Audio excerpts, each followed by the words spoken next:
என்ன சொல்ல வரேன்னு எனக்கு புரியல. நாம நினைச்ச மாதிரி எங்க சித்தப்பா நல்லவர் இல்லைங்க. அவர் மனுஷனே இல்ல. இத்தனை நாளா அவர் நம்மளை ஏமாத்திருக்காரு. இங்க பாரு மதி, இப்படியெல்லாம் சட்டுன்னு ஒருத்தரை பத்தி தப்பா சொல்லிடக்கூடாது. மற்றவங்க என்ன வேணா சொல்லுவாங்க, நம்ம அதெல்லாம் பொருட்படுத்தவே கூடாது. யாரும் சொல்லல, நான் என் கண்ணால பார்த்தேன்.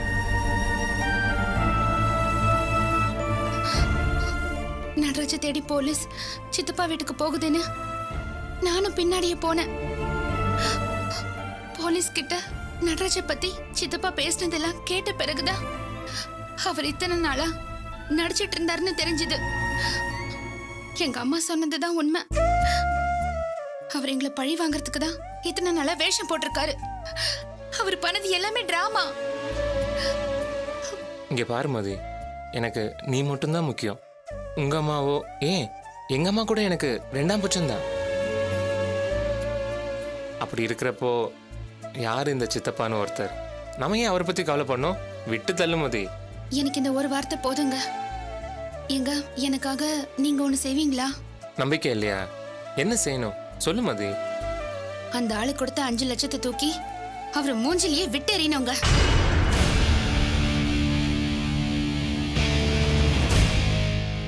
என்னங்க யோசிக்கிறீங்க? உன்னை விட கேவலம் அந்த பணமா எனக்கு முக்கியம். தூக்கி எரிஞ்சிருவோம் மதி. ஏங்க நான் சொன்னது ஏதாவது தப்பா? சேச்சே, நான் வேற ஒன்றை பற்றி யோசிச்சுட்டு இருக்கேன். இப்போ நான் வேலையும் விட்டாச்சு.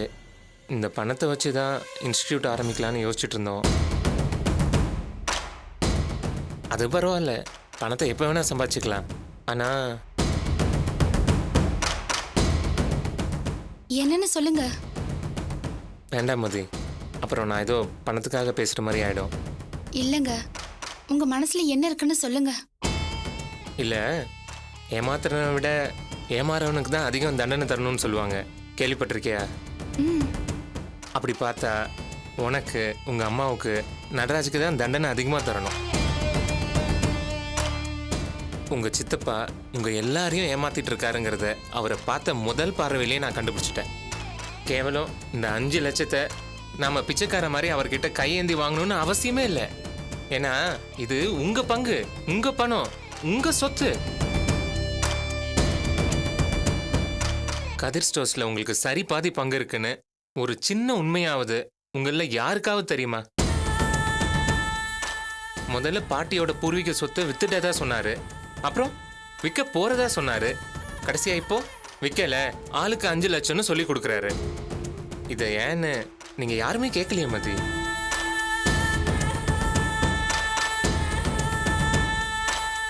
இது எல்லாமே எனக்கு எப்பயோ தெரியும். இதையெல்லாம் சொன்னா தேவையில்லாம உன் மனசு கஷ்டப்படும் தான் எதையுமே சொல்லலை. இப்போ கூட இந்த பணத்தை கொடுக்கறதுக்கு நான் ஏன் தெரியுமா யோசிச்சேன்? இப்போ வந்திருக்கிறது 5 லட்சம் தான். இன்னும் உனக்கு வர வேண்டிய பணம், நல்லா கவனி, உனக்கு மட்டுமே வர வேண்டிய பணம் 5 கோடியை உனக்கு தராம ஏமாத்திட்டு இருக்காரு. நம்மளை ஒருத்தர் திட்டம் போட்டு ஏமாத்தணும்னு நினைச்சா அதை பார்த்துட்டு நம்ம சும்மா இருக்கலாமா மதி? உங்க அம்மா இத்தனை வருஷமா ஏமாந்து விட்டுட்டாங்கன்னா அவங்க படிக்காதவங்க, அவங்களுக்கு விவரம் தெரியாது. ஆனா நீ படிச்சவ, நீ எப்படி இதெல்லாம் யோசிக்காம விட்ட? உன் தம்பியை பத்தி ஒரு வார்த்தை தப்பா பேசுறதுக்கு அவருக்கு யோகிதை கிடையாது. ஏன்னா அவனும் அந்த கடையோட ஓனர். நீயும் தான். இன்னைக்கு வரைக்கும் கதிர் ஸ்டோர்ஸ் தானே பேர் வச்சு கடையை நடத்திட்டு இருக்காரு. ஏன் துரை ஸ்டோர்ஸ்னு ஏன் வைக்கல? இந்த பேரு பணம் எல்லாமே உங்க அப்பாவுக்கு சொந்தமானது. இதை எதுவுமே தெரிஞ்சுக்காம உன் தம்பி 50க்கும் 100க்கும் அவர்கிட்ட போய் பிச்சை எடுத்துட்டு இருக்கான். நீங்க நினைச்சீங்கன்னா அவரை உங்க முன்னாடி கை கட்டி நிக்க வச்சு மன்னிப்பு கேட்க வைக்கலாம். இத்தனால இதெல்லாம் ஏன்டா என்கிட்ட சொல்லன்னு நீ கேட்கலாம். சத்தியமா சொல்ற மதி, எனக்கு பணத்தை பத்தி எந்த சிந்தனையுமே இல்லை. நீங்க உங்க சித்தப்பா மேல வச்சிருக்க பாசத்தை கெடுத்துடக்கூடாதுன்னு பார்த்தேன், அவ்வளவுதான். அவரும் உங்களை முழுசா ஏமாத்தாம ஏதோ கொஞ்சமாவது கொடுப்பாருன்னு நினைச்சேன். எப்போ உன் தம்பியை பத்தி தப்பா பேசிட்டாரோ இனிமே நம்ம பொறுமையா இருக்கவே கூடாது. என்ன மதி, நான் ஏதாவது தப்பா பேசிட்டேனா? இல்லைங்க, நீங்க சொன்ன எல்லாமே ரொம்ப கரெக்ட். சொத்து, பணம், காசு இதெல்லாம் கூட விட்டுருங்க. தான் செஞ்ச தப்ப புரிஞ்சுக்கிட்டு அவர் எங்ககிட்ட மன்னிப்பு கேட்கணும். மதி, நீ புரிஞ்சுக்கிட்டது அவ்வளவுதானா? நமக்கு எந்த பங்கும் வேண்டாம். ஆனா உன் தம்பியை நினைச்சு பாரு. நாம முன்னால நின்று அவனுக்கு ஏதாவது செஞ்சாதான் உண்டு. இல்லைன்னா அவன் பாட்டுக்கு இருக்குத்தனமா எல்லாத்தையும் இழந்துட்டு வெறுமனே வந்து நிப்பான். நான் சொல்றது உண்மையா இல்லையா? இங்க பாரு மதி, நீ எதுக்கும் கவலைப்படாத. நான் இருக்கேன்ல, நான் எல்லாத்தையும் பாத்துக்கிறேன். முதல்ல சட்டப்படி உங்களுக்கு சேர வேண்டிய சொத்தை உங்க சித்தப்பா கிட்டேருந்து வாங்கணும். எனக்கு நல்லா தெரியும் இதுல உங்க அம்மா மட்டும்தான் வேண்டான்னு சொல்லி முரண்டு பிடிப்பாங்க. படிச்ச நீ தான் அவங்களுக்கு புரிய வைக்கணும். என்ன? இப்பவும் சொல்ற மதி, நான் பணத்துக்காக சொல்லலை. உனக்கு இதுல விருப்பம் இல்லைன்னா நான் இதுல தலையிடவே மாட்டேன். நீயாச்சு, உன் தம்பியாச்சு, உன் சித்தப்பாவாச்சு. இல்லைங்க, நான் அம்மா கிட்ட பேசுறேன். Very good. இதுதான் புத்திசாலித்தனம். உங்க அம்மா கிட்ட சமயம் பார்த்து அழகா எடுத்து சொல்லு.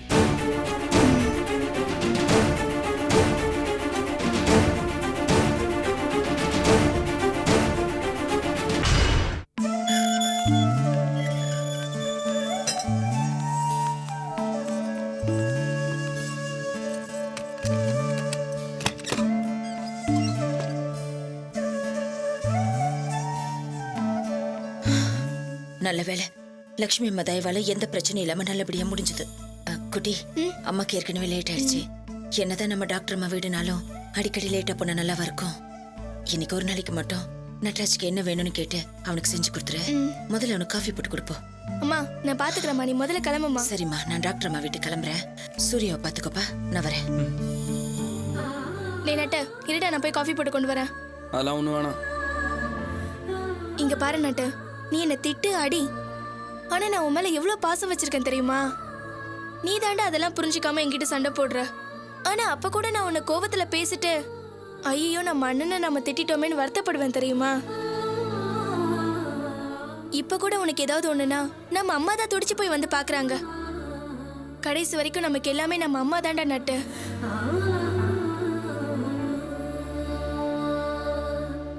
இங்க பாரு, நீ பதில் சொல்லனா கூட பரவாயில்ல, நான் சொன்னது கொஞ்சம் யோசிடா. சரி, நான் என் ரெக்கார்ட் நோட்டை கவிதா வீட்லயே மறந்து வச்சுட்டு வந்துட்டேன். நான் போய் எடுத்துட்டு வரேன்.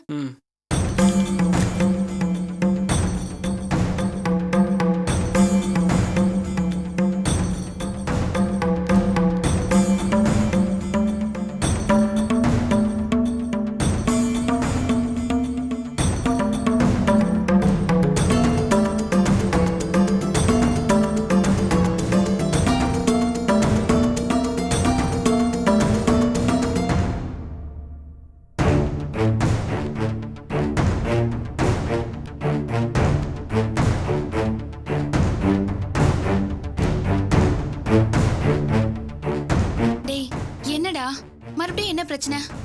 எங்க வீடு வரைக்கும் போலீஸ் வந்துருச்சுடா. எல்லா பிரச்சனையும் முடிஞ்சிருச்சு, இனிமே எதுவும் வராது. அப்பாடா. சரி, அம்மா எங்க?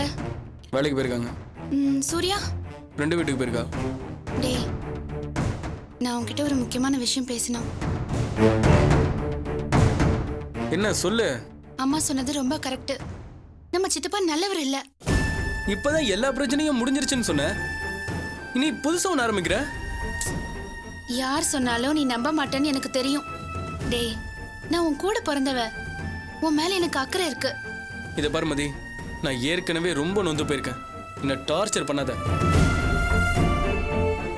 சரி, உனக்கு இதெல்லாம் யார் சொல்லி கொடுக்குறா? இங்க பாரு, நீ நம்புனா நம்பு, நம்பாட்டி போன்னு சொல்லிட்டு நான் பாட்டுக்கு போயிட்டே இருக்க முடியும். கூட பிறந்த பாசத்துல சொல்றேன், அவரை நம்பாத. அவரு நம்மள நல்லா ஏமாத்துறாரு. ஏமதி, பணம் வாங்கின நன்றி கூட இல்லாம ஏன் இப்படி பேசுற? புரியாம பேசாதடா. அது நமக்கு அவர் கொடுக்க வேண்டிய பணம் தான். அவர் ஒன்னும் ஃப்ரீயா கொடுக்கல, அதை புரிஞ்சுக்கோ. அவர் நம்ம கிட்ட உண்மையான பாசத்தோட இல்ல. ஏய், என்னாச்சு உனக்கு? நீ அம்மா மாதிரி பேச ஆரம்பிச்சிட்ட. இத பாரு, சித்தப்பா தப்பா பேசினத நான் என் கண்ணால பார்த்தேன். இப்பதான் ஒரு வழியா அம்மா கிட்ட எனக்கும் சித்தப்பாக்கு நடுவுல எந்த பிரச்சனையும் பண்ண வேண்டாங்கிற மாதிரி பேசின. இப்ப நீ பேசுற. சொல்லு, என்ன பாக்குற? திடுதிப்புன்னு உன்னை தேடி எங்க வீட்டுக்கு போலீஸ் வந்துருச்சு. நீ சித்தப்பா வீட்டுல தான் இருப்பேன்னு என் மாமியார் சொல்லிட்டாங்க.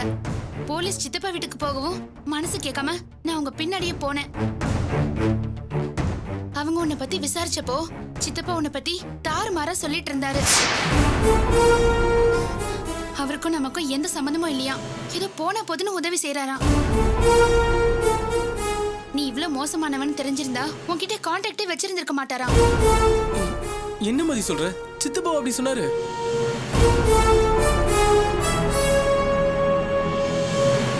என்னால இப்ப கூட அவர் அப்படி சொல்லிருப்பாருன்னு நம்பவே முடியல மதி.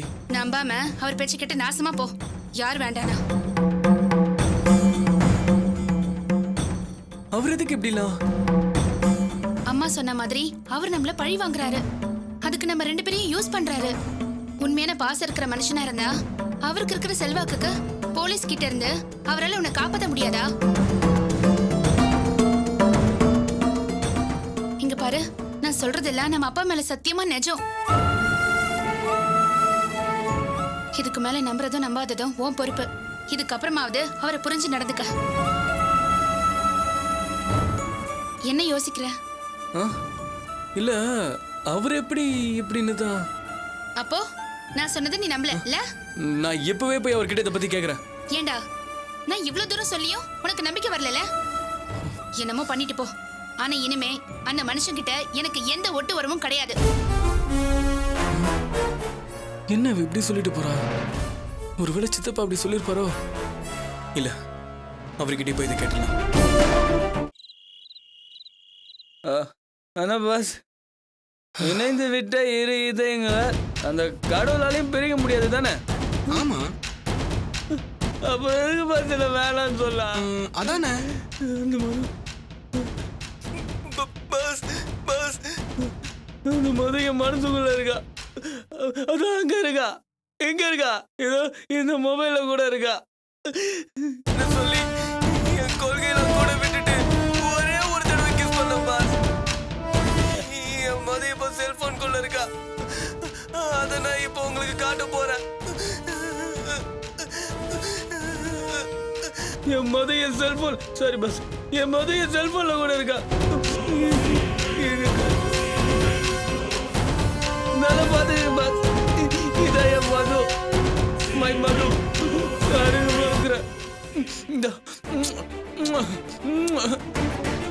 டேய், முதல்ல அந்த கர்மத்தை ஆஃப் பண்ணுடா. நான் ஆஃப் பண்ணிட்டா வேற யாருக்கும் தெரியாதுன்னு நினைக்கிறீங்களா? உங்க அருமை மகனோட திருவிளையாடல உலகம் புறம் பார்த்துக்கிட்டு இருக்கு. வாயை கழுவிட முதல்ல. இப்படி ஒரு மகன் மட்டும் எனக்கு இருந்திருந்தா சோத்துல விஷம் வச்சு நானே அவனை கொண்டு இருப்பேன். சித்தப்பா சித்தப்பான்னு இவரை தானே கொஞ்சிக்கிட்டு இருந்தா, இவர்கிட்ட எடுத்து சொல்லு எல்லாத்தையும். என்னங்க கிண்டலா? நானே வயிற்றுல கத்திட்டு இருக்கேன், நீங்க சிரிச்சிட்டு இருக்கீங்க. இல்ல, இவனை போய் நம்பி எங்க அண்ணி என்கிட்ட சவால் விட்டுருக்காங்களே, அதை நினைச்சா சிரிப்பு வந்துருச்சு. இவன் என்னப்பா எல்லார்கிட்டையும் போய் பிச்சைக்கார மாதிரி கெஞ்சிக்கிட்டு இருக்கான்? குடி போதை பொம்பளை எல்லாத்திலையும் சிக்கிட்டான். இன்னும் அவன் தீவிரவாதி ஆகல, அவ்வளவுதான். கூடிய சீக்கிரம் அதுவும். வாடா தம்பி, என்ன பிரச்சனை? சித்தப்பா, உங்க கூட கொஞ்சம் தனியா பேசணும். சரி, வா போலாம்.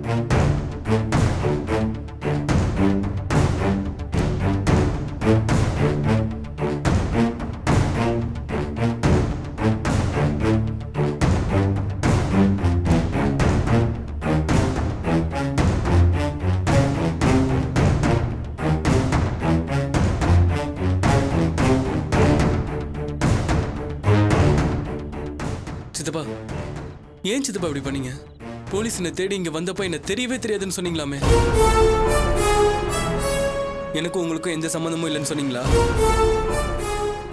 இதெல்லாம் உனக்கு யார் சொன்னா? மதி தான் சொன்னா. போலீஸ் வந்தப்போ மதி இங்க வந்தாலாம். நீங்க பேசுனதெல்லாம் கேட்டேன்னு சொன்னா. சித்தப்பா அப்படிலாம் பேசியிருக்க மாட்டாருன்னு நான் சொன்னேன். இல்லப்பா, நான் பேசுனது உண்மைதான்.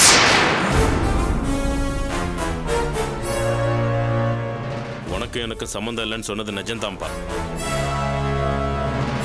எனக்கு போய் பேச தெரியாது. சொன்னா சொன்னேன்னு சொல்லிடுவேன். ஏன் சித்தப்பா அப்படி சொன்னீங்க? எனக்கு எல்லாமே நீங்க தான் நம்பிட்டு இருக்க. நீங்க போய் எப்படி இந்த மாதிரி சொன்னீங்க? சும்மா பைத்தியகாரத்தனமாலாம் பேசாத. நீ தப்பு பண்ணியா பண்ணலையாங்கிறத பத்திலாம் எனக்கு கவலையே இல்லை. நீ கொலையே பண்ணியிருந்தா கூட நீ நேரா வந்து என்கிட்ட சொல்லியிருந்தீங்கன்னா நான் பேசி உன்னை காப்பாத்திருக்க மாட்டேனா? தப்பு பண்ணிட்டு நீ பாட்டுக்கு ஓடி ஒளிஞ்சிட்ட. போலீஸ்காரங்க வந்து நீங்க தான் ஒளிச்சு வச்சிருக்கீங்களான்னு கேக்குறாங்க. வீட்டுக்குள்ள சோதனை போடணும்னு சொல்றாங்க. அதனால என்ன ஆகும்? தேவையில்லாம உன் சித்திக்கு உன் மேல எரிச்சல் வரும். அதெல்லாம் தேவையா? தபார், நான் வெளியே இருந்தா தான் உன்னை காப்பாற்ற முடியும். சில இடங்கள்ல வேகத்தை விட விவேகம் தான் முக்கியம்.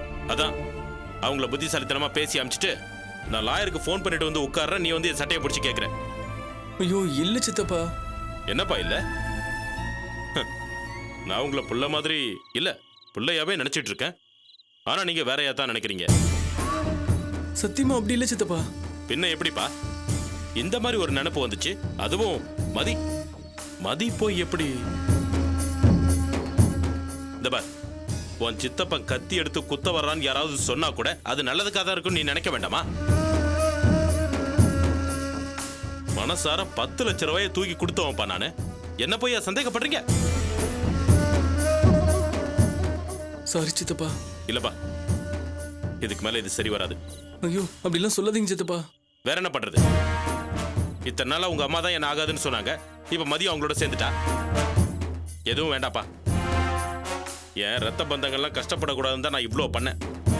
உங்களுக்கு உதவி பண்ண உன் சித்தி திட்டுறா, உங்க அம்மா திட்டுறாங்க. புதுசா மதி வேற சேர்ந்திருக்கா. நாளைக்கு நீயும் திட்டுவ. எதுக்கு வம்பு?